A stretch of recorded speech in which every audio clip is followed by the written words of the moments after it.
Olá pessoal, vamos começar a gravar agora então a nossa aula sobre documentos escolares, regimento, projeto político-pedagógico, planos de estudos e planos de trabalho. O regimento escolar é o principal documento que nós temos na escola. Ele define a organização administrativa, didática, pedagógica e disciplinar da instituição. O regimento é, digamos assim, a constituição da escola. Ele define objetivos, níveis de ensino, toda a operacionalização da escola, as atribuições de cada pessoa, de cada setor, e ele deve ser uma construção conjunta. Nós temos aqui um exemplo de regimento. Esse aqui é o regimento do Instituto Estadual da Educação Deputado Rui Ramos, do ensino médio, curso normal e curso normal aproveitamento de estudos. Nós temos então aqui a capa, uma folha de identificação, os atos legais que criaram a escola, o sumário, onde mostra cada uma das partes do nosso regimento, que vocês percebem que há vários itens, e logo após então começa cada um desses itens, quase como se fosse uma legislação então no regimento escolar. Ele preferencialmente é construído em conjunto na escola, e ele vai ordenar então, normatizar todas essas questões, claro, sempre subordinado às legislações vigentes. Já o projeto político-pedagógico é um documento que vai detalhar o regimento escolar. Ele então vai falar sobre as questões didático-pedagógicas, sobre a atribuição de cada um, expressando as características dessa escola, e nós vamos ver melhor isso no próprio projeto político-pedagógico do Instituto então. Aqui nós temos o projeto político-pedagógico, ele tem também a sua capa. Inicia por um diagnóstico da comunidade escolar, todo ele construído, claro, pelos professores. E ele segue então com um aprofundamento teórico, missão, objetivos gerais, a estrutura organizacional da escola, a estrutura pedagógica, a definição de currículo, a metodologia, a avaliação e assim por diante. Ele também é construído em conjunto e ele está sempre sendo reorganizado a cada ano. Já os planos de estudo, eles são um pouco diferentes do que se imagina de um programa educativo. Um programa educativo seria basicamente uma listagem de conteúdos. O plano de estudos, ele é um modelo sistemático que norteia então todo o trabalho pedagógico dos professores. Ele vai oferecer as diretrizes de educação que os docentes devem trabalhar em sala de aula, e também os resultados que se esperam deles. Nós temos aqui um modelo de plano de estudos,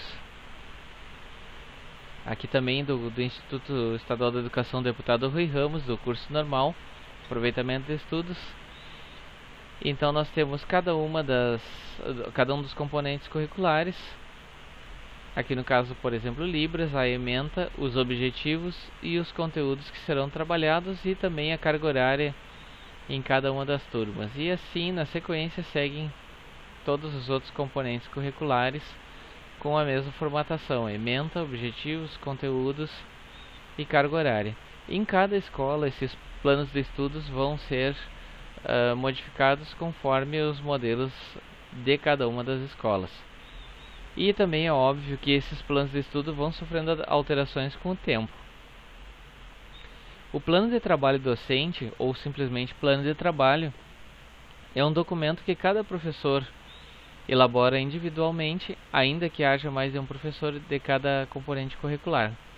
No plano de trabalho do professor, nós vamos ter então alguns elementos, que é a periodicidade, ou seja, por quanto tempo é válido aquele plano de trabalho, os conteúdos estruturantes, uma justificativa, os encaminhamentos metodológicos, recursos didáticos e avaliação. Esse plano de trabalho também muda conforme a escola. Aqui nós temos um modelo também do curso normal. Nós temos então o período, primeiro e segundo bimestres do segundo semestre de 2016, a turma, o componente, a carga horária semanal, a ementa do curso, os objetivos, os conteúdos que vão ser desenvolvidos as atividades e a avaliação então do trabalho que será feito em sala de aula, do trabalho pedagógico. Além do plano de trabalho docente, nós temos um outro planejamento que é feito diariamente, que é o plano de aula.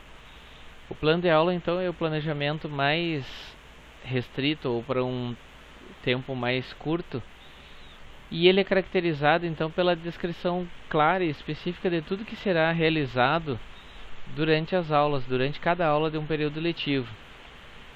Nós vamos ver mais adiante a estrutura desse plano de aula então, mas antes disso um roteiro. Como é que eu elaboro um plano de aula? Primeiramente eu tenho que escolher um tema que seja preferencialmente interessante, estimulante para os alunos.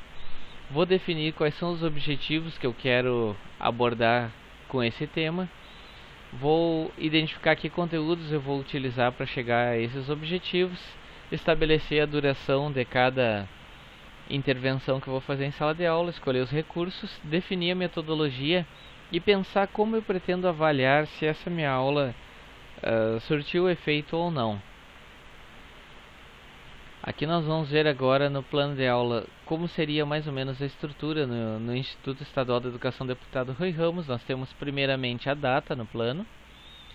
Depois da data nós vamos listar quais são os objetivos que eu pretendo alcançar, ou o que o aluno deverá ser capaz de fazer ou de saber até o final da aula, os conteúdos, os assuntos que serão trabalhados na aula, e depois o desenvolvimento propriamente, a motivação que será feita, o desenvolvimento da aula e os recursos didáticos se necessários. Porque às vezes é importante listar os recursos didáticos para que antes de iniciar a minha aula eu não esqueça de nenhum deles. E ainda, se necessário, ao final do plano de aula eu coloco as observações pertinentes. Vamos ver agora aqui um modelo bem simples de plano de aula. Aqui nós temos a data no início. Nós temos os objetivos que vão ser trabalhados, os conteúdos e logo depois vem o desenvolvimento. Aqui foi posto a acomodação dos alunos, a introdução então do assunto, uma motivação, aí vem uma lenda que vai ser passada para os alunos, a leitura silenciosa oral dessa lenda, os exercícios que serão passados em sala de aula. Aqui continuação ainda dos exercícios, a construção de uma peteca, tem toda a explicação dela aqui. E depois, por último, então, a aula de educação física, como trabalhar com essa peteca. Observem que esse plano de aula segue a mesma estrutura que nós temos aqui. A data bem em cima, os objetivos que foram trabalhados, o conteúdo, o assunto desse plano de aula, o desenvolvimento do conteúdo, o texto motivador do início, o desenvolvimento da aula, então passar o texto, fazer a leitura, fazer os exercícios a respeito dessa leitura, aquela parte da construção da peteca. Ali não foram postos recursos didáticos, mas poderiam ter sido postos. E se necessário no final da aula, as observações então nesse plano de aula. Aqui estão todas as partes desse plano.